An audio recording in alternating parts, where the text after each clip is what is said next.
Nous sommes rendus à la deuxième partie de démonstration qui concerne principalement la mise en action de l'agent conversationnel.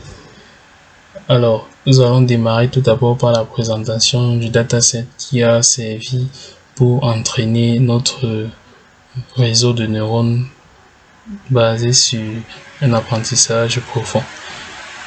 Nous allons ouvrir directement le code source du projet avec l'importation des différentes librairies, dont notamment TensorFlow, qui est un framework Python. Nous l'utilisons ici dans sa version 2. Donc, on disait c'est un framework Python pour la manipulation ou bien la création des modèles d'intelligence artificielle.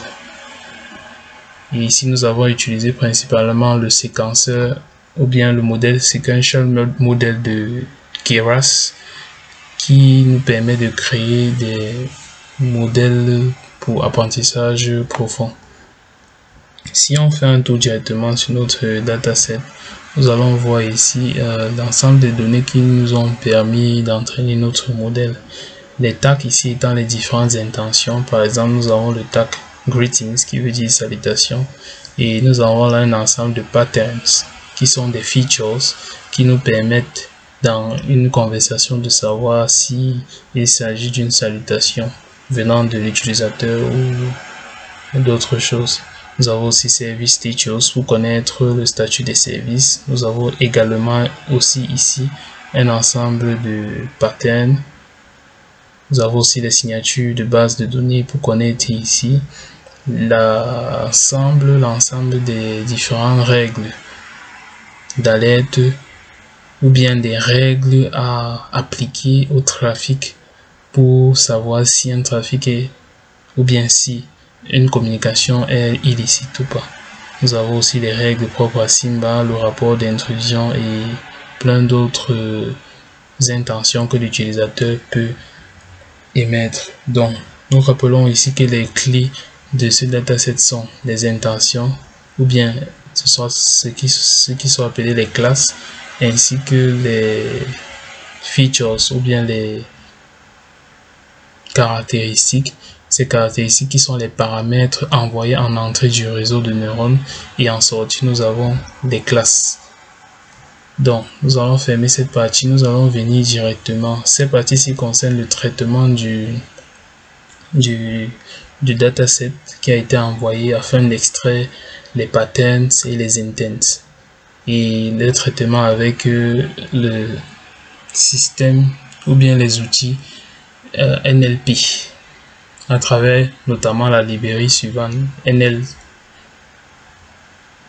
qui veut dire Natural Language Toolkit.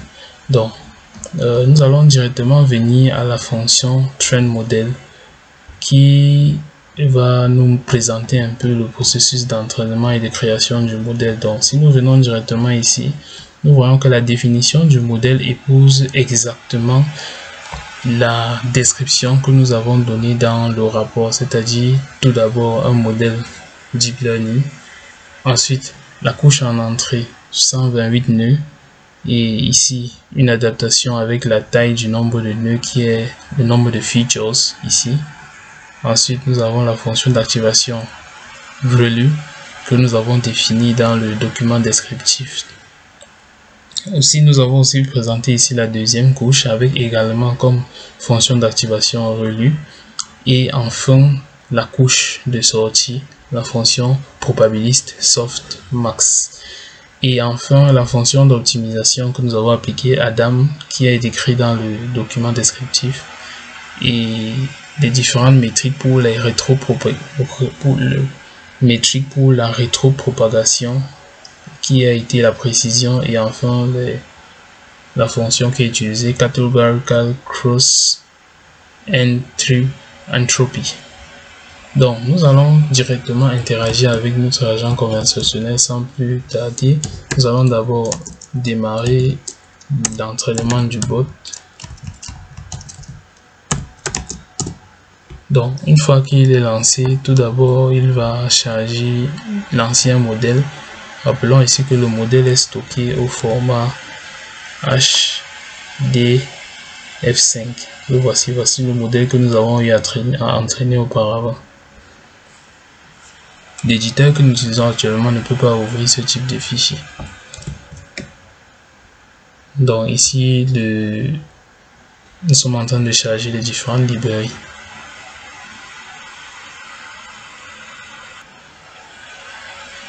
Donc, une fois que le module de l'entraînement a démarré, bon, le nom du module c'est brain.py pour dire cerveau.py. Nous allons donc lancer directement la fonction train model pour entraîner notre modèle. Donc pour le concevoir, l'entraîner et sauvegarder le batch du modèle dans un fichier. Donc là, nous avons une séquence de 200 itérations pour l'entraînement de notre modèle. Nous avons ici le taux d'échec et le taux de précision. Nous allons évaluer à la fin de l'entraînement le taux de précision final de notre réseau de neurones. Donc, nous avons un taux final de 0.1885 qui est assez satisfaisant, un nombre de features de 110 et un nombre de classes de 12. Donc, notre modèle est entraîné. Nous allons passer à la prochaine phase. La prochaine phase est l'utilisation du bot en lui-même pour interagir avec toute l'infrastructure qui a été mise en place. Nous allons donc, avant de continuer le processus, nous assurer que le serveur d'application est démarré. Rappelons qu'il tourne ici sur Django. Donc pour le démarrer, nous allons taper Python 3, lancer le fichier de contrôle du serveur d'application et on démarre notre serveur sur toutes les interfaces sur le port 9000. Rappelons ici que nous avons ouvert un accès SSH sur notre serveur virtuel Ubuntu, dont le contrôle est fait à base du serveur Ubuntu. Donc nous pouvons vérifier le système en faisant une -r ou une -a. Donc là on voit qu'on est dans le système Ubuntu en train de faire nos opérations par connexion SSH. Là nous sommes directement connectés en SSH. Donc nous allons donc continuer notre démonstration en démarrant finalement notre agent conversationnel. Nous le lançons. Donc la première étape du processus sera de charger le modèle.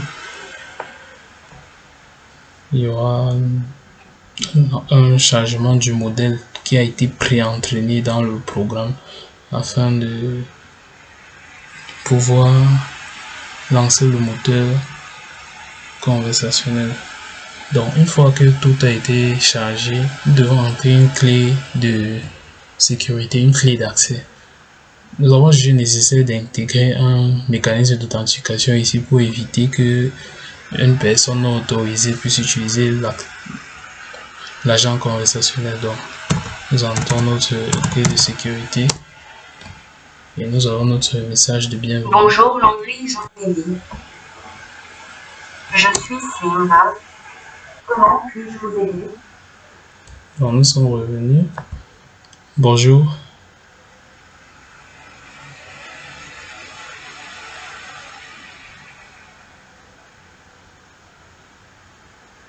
Ok monsieur, je travaille dessus. Hello. Comment puis-je vous aider? Bonjour. Cool, je suis dessus monsieur. Donc là nous testons juste deux commandes. Bonjour. Comment puis-je vous aider? Affiche la base de données de vulnérabilité.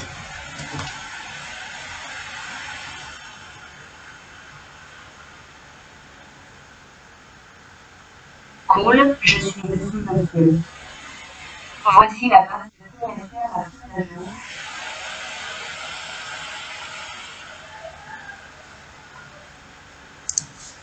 Affiche les règles de Simba.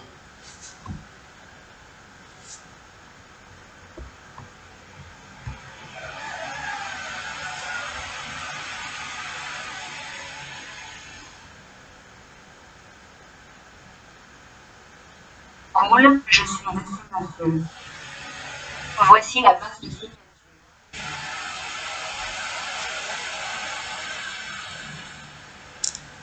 Afficher les règles de Simba.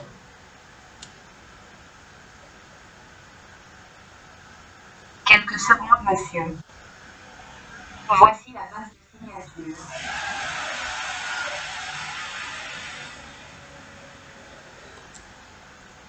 Désolé, je ne comprends pas. Pouvez-vous répéter?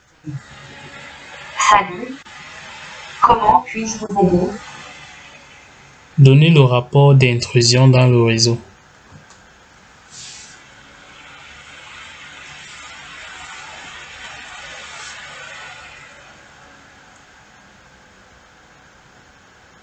Ok monsieur, je travaille dessus. Voici la liste des impacts de ce jour.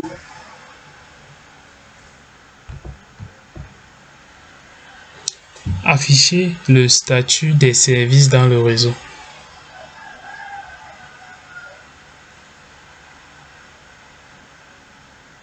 Quelques secondes, monsieur. Voici le rapport de fonctionnement des services.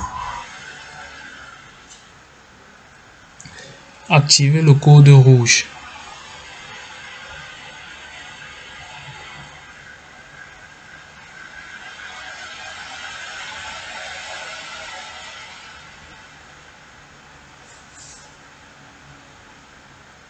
Ok monsieur, je travaille dessus. Code rouge activé.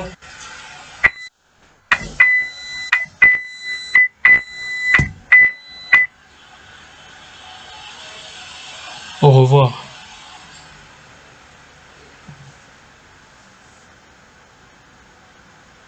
Cool, je suis monsieur. Au revoir.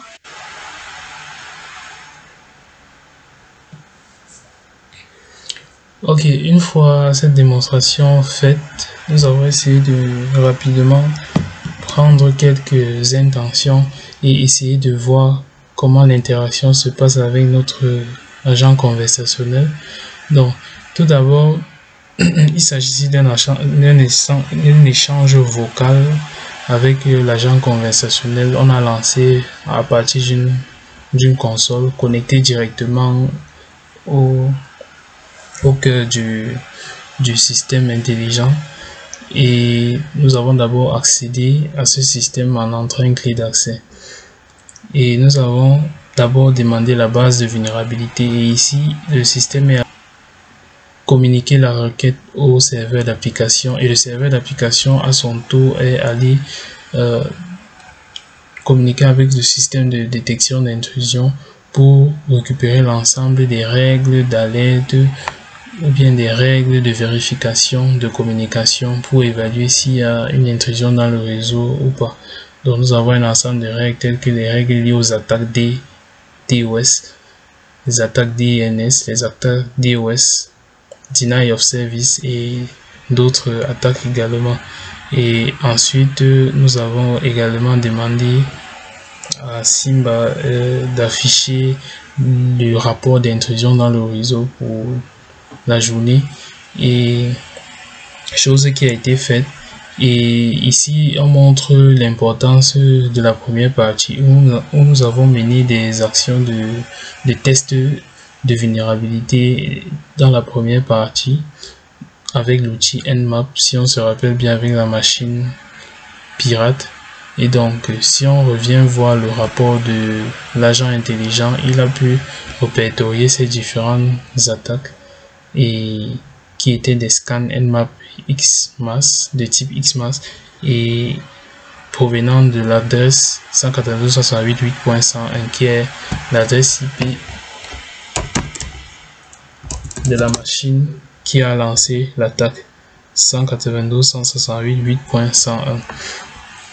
Ensuite, nous avons également demandé à Simba de nous donner le statut des services dans le réseau. Il nous a récolté quelques statuts avec plus pour des statuts allumés ou bien pour des services allumés et moins pour des services éteints.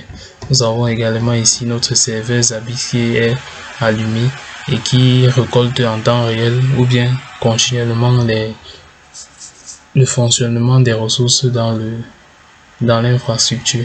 Et nous avons fini par activer un code rouge qui est un code d'alerte à tous les utilisateurs du système lorsqu'il y a une intrusion de niveau critique dans le réseau. Donc, nous avons pu démontrer dans cette partie la capacité du système intelligent à reconnaître les requêtes.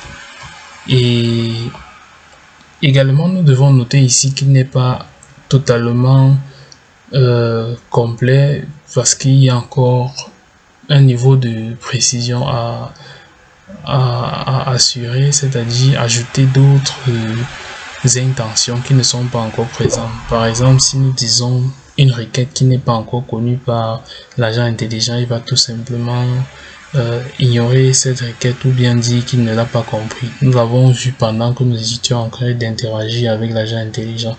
Donc, c'est un processus de collecte de données et d'entraînement, et ce processus va davantage fortifier les synapses du réseau de neurones et faire de ce réseau basé sur l'apprentissage deep learning quelque chose de plus qui se rapproche plus d'un ingénieur de sécurité.